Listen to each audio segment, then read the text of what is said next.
Good morning, students. How are you all? Hope you all are fine. I am your SST teacher, Bhumika. Today we are going to start our chapter 5 of civics.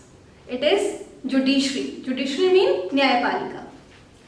बच्चों, what is the role of the judiciary? आपका first point है what is the role of judiciary? Judiciary की यानी कि आपकी न्यायपालिका की क्या भूमिका है?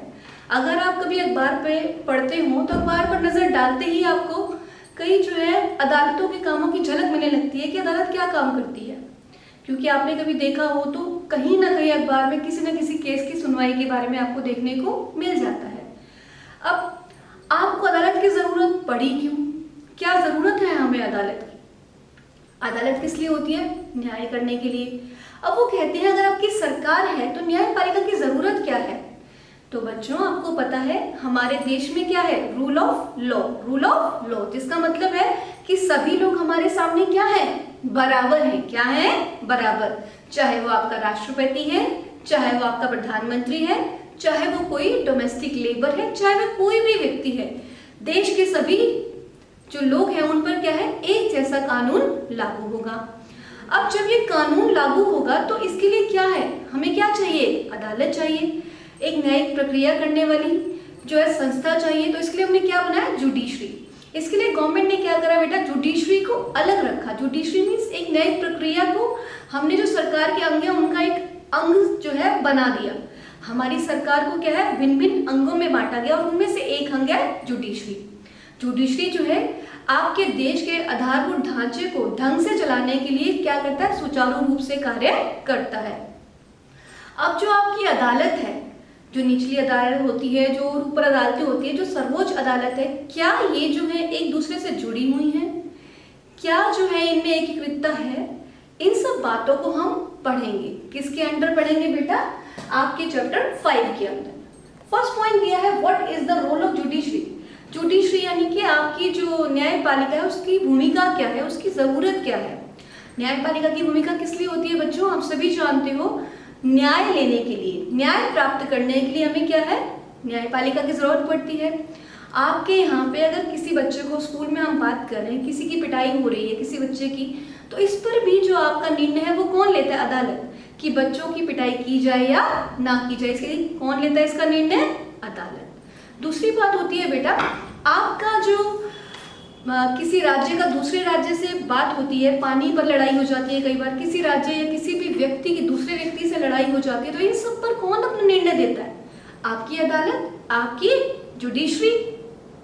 अब बेटा आप लोगों ने कोई भी गलती करी है, कुछ भी प्रॉब्लम की है, तो उसका जो निर्णय है वो कौन देगा?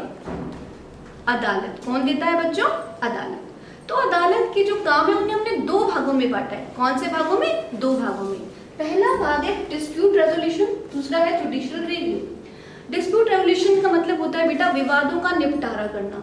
अगर कोई भी विवाद हो गया है तो उसका जो आपका निपटारा है वो कौन करती है? जुडिशरी करती है। कैसे बेटा? जैसे मान लीजिए आपके दोस्त और दोस्त में लड़ाई हो गई है, दो आदमियों के बीच में लड़ाई हो गई है, तो वो कहाँ केस फाइल करते हैं? अदालत में।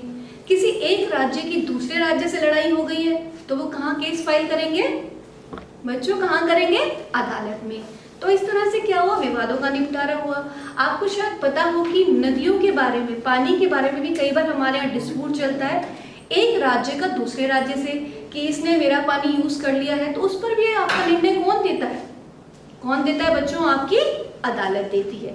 तो ये क्या है? विवादों का निपटारा करना, यानी कि डिस्प्यूट रेजोल्यूशन। दूसरा पॉइंट आता है बेटा जुडिशियल रिव्यू।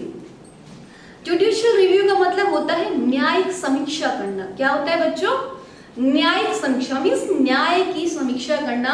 आपकी जो जुडिशरी है वो ये देखती है कि सरकार जो है मतलब कॉन्स्टिट्यूशन के अकॉर्डिंग चल रही है या नहीं चल रही है। ठीक है बच्चों? अगर आपकी सरकार जो है कॉन्स्टिट्यूशन के अकॉर्डिंग चल रही होगी तो क्या होगा?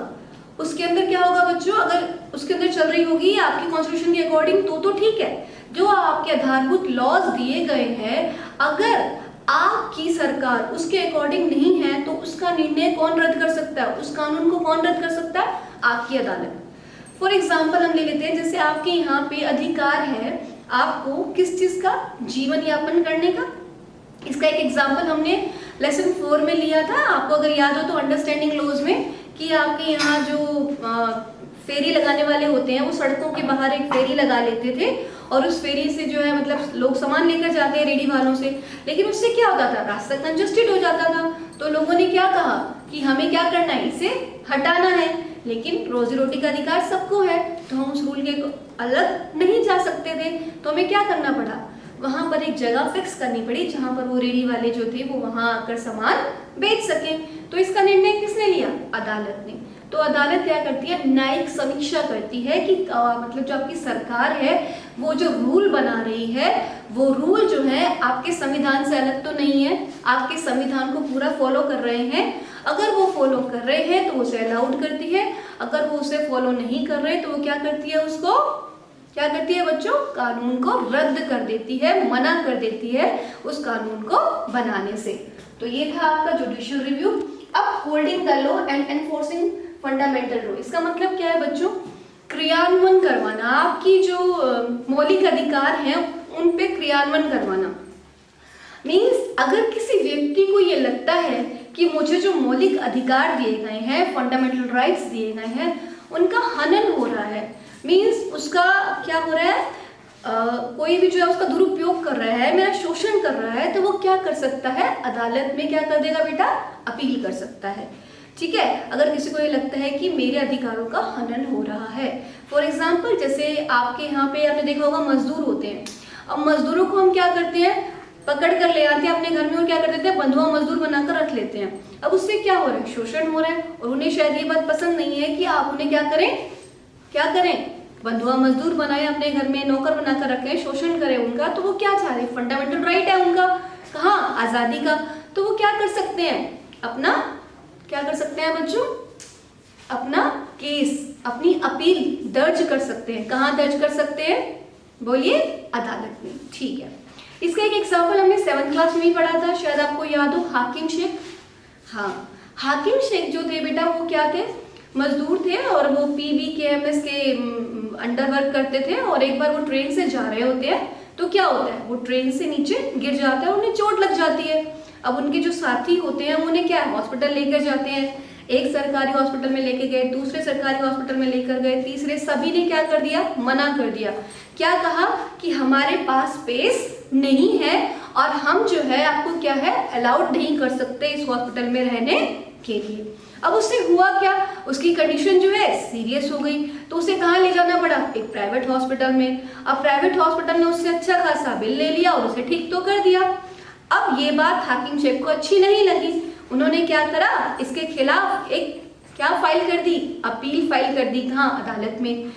तो वहां पर सुप्रीम कोर्ट ने अपना निर्णय दिया कि अनुच्छेद 21 यानी आर्टिकल 21 के अंडर हम ये मानते हैं कि आपकी जीवन के अधिकार के अंदर ही स्वास्थ्य का अधिकार भी आता है। अगर आप जीवित है तो आपको स्वस्थ होना भी जरूरी है।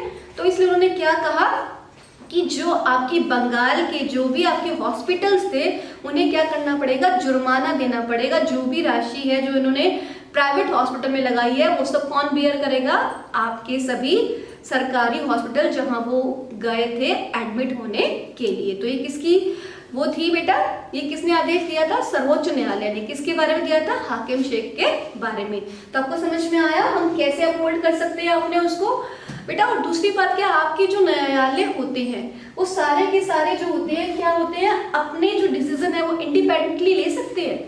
इसके नेक्स्ट पॉइंट को समझते हैं हम, what is an independent judiciary. Independent judiciary का मतलब होता है बेटा स्वतंत्र निर्णय, स्वतंत्र न्यायपालिका। क्या आपकी न्यायपालिका स्वतंत्र है, आप ये मानते हैं? जी हाँ, हमारी न्यायपालिका स्वतंत्र है। कैसे स्वतंत्र है बच्चों? स्वतंत्र का मतलब होता है कि आप किसी के अंडर नहीं है, किसी का प्रेशर आपके ऊपर नहीं है। मीन्स अगर आप एग्जाम्पल के तौर पर एक ले एग्जाम्पल, तो क्या है बेटा, एक नेता है आपके देश का, और देश का जो नेता है उसने क्या करा, आपकी कोई जमीन है उस पर अपना क्या कर लिया, अधिकार जमा लिया। अब उसने अधिकार जमा लिया तो आप उसे कुछ कह नहीं पा रहे हो, क्योंकि आप क्या हो, गरीब हो, और वो क्या है, बहुत बड़ा नेता है। अब अगर आप ऐसी जगह रह रहे हो जहां पर क्या है, नेता ही हेड है और नेता के अंडर ही जो है न्यायिक जो है वो आती है, जुडिशरी आती है, तो वो क्या करेगा, जो न्यायालय का हेड है, जो आपका जज है, उस पर क्या करेगा, दबाव डालेगा कि ये जमीन मैंने ली है और आपको मैं इस पद से हटा सकता हूँ या मैं आपका ट्रांसफर कर दूंगा, तो आपको क्या करना है, मेरे ही पक्ष में बोलना है। तो इससे क्या होगा, न्याय जो है अफेक्ट हुआ, क्योंकि वो न्याय किसके पास जाना चाहिए, गलती कौन कर रहा है, नेता, सजा उसको मिलनी चाहिए, लेकिन आपकी जमीन किसको दे दी जा रही है, किसको, नेता को। क्यों, क्योंकि न्यायिक प्रक्रिया में क्या था, किसका दबाव आ रहा है, नेता का। तो इसलिए हमारी सरकार ने क्या किया है बेटा, अपनी जो सरकार है उसको 3 भागों में बांटा है, judiciary, legislative and executive. Judiciary जो है वो सबसे अलग है, एग्जीक्यूटिव और जो आपकी लेजिस्लेचर है, ये दोनों किसी भी तरह से जुडिशरी के अंदर दखल नहीं दे सकते हैं। आपको शायद पता हो कि आपके जो जज होते हैं, अगर उनकी एक बार नियुक्ति हो गई है तो कोई भी नेता उन्हें हटा नहीं सकता है। और आप अपने मौलिक अधिकारों के लिए, अपने किसी भी अधिकार को पाने के लिए, अगर आपको लगता है कि मेरे साथ कुछ गलत हो रहा है, तो आप अदालत में अपील कर सकते हैं। समझ में आया बेटा? अगर यही आपका नेता जो है हटा हुआ है, मीन्स नेता का कोई अधिकार नहीं है, तो जज को कभी भी दबाव नहीं डाल सकता कि वो क्या करे, गलत निर्णय ले। तो इस तरह से आपको क्या मिलता है, सही निर्णय मिलता है। तो हम इस तरह से कह सकते हैं कि हमारे भारत में क्या है, स्वतंत्र न्यायालय या न्यायिक प्रक्रिया है। आपको ये पॉइंट समझ में आ गए? ये जो 5 पॉइंट हमने पढ़े हैं बेटा, ये क्लियर है। अभी हम इसका जो बाकी का पार्ट है वो नेक्स्ट वीडियो में लेंगे, ठीक है बच्चों? एक बार फिर भी आप चाहें तो मैं आपको एक बार थोड़ा सा पॉइंट्स रिवाइज करा देती हूँ, देख लीजिए है क्या। पहले हमने पढ़ा बेटा जुडिशरी है क्या, दूसरा पॉइंट हमने पढ़ा role of the judiciary, judiciary का हमारे उसमें महत्व क्या है, जिसमें हमने 2 पॉइंट पढ़े थे, विवादों का निपटारा और दूसरा कौन सा था, न्यायिक समीक्षा। उसके बाद हमने पढ़ा कि बेटा अपहोल्डिंग द लॉ, कि अगर हमारे मौलिक अधिकारों का हनन होता है तो हम कहाँ जा सकते हैं, क्या हमें मतलब फैसले मिल सकते हैं और कहाँ जाना चाहिए। तीसरी बात हमने पढ़ी बेटा, क्या हमारी न्यायिक प्रक्रिया जो है वो स्वतंत्र है या नहीं है, ठीक है? नेक्स्ट वीडियो में मिलते हैं बेटा फिर, ठीक है? ओके।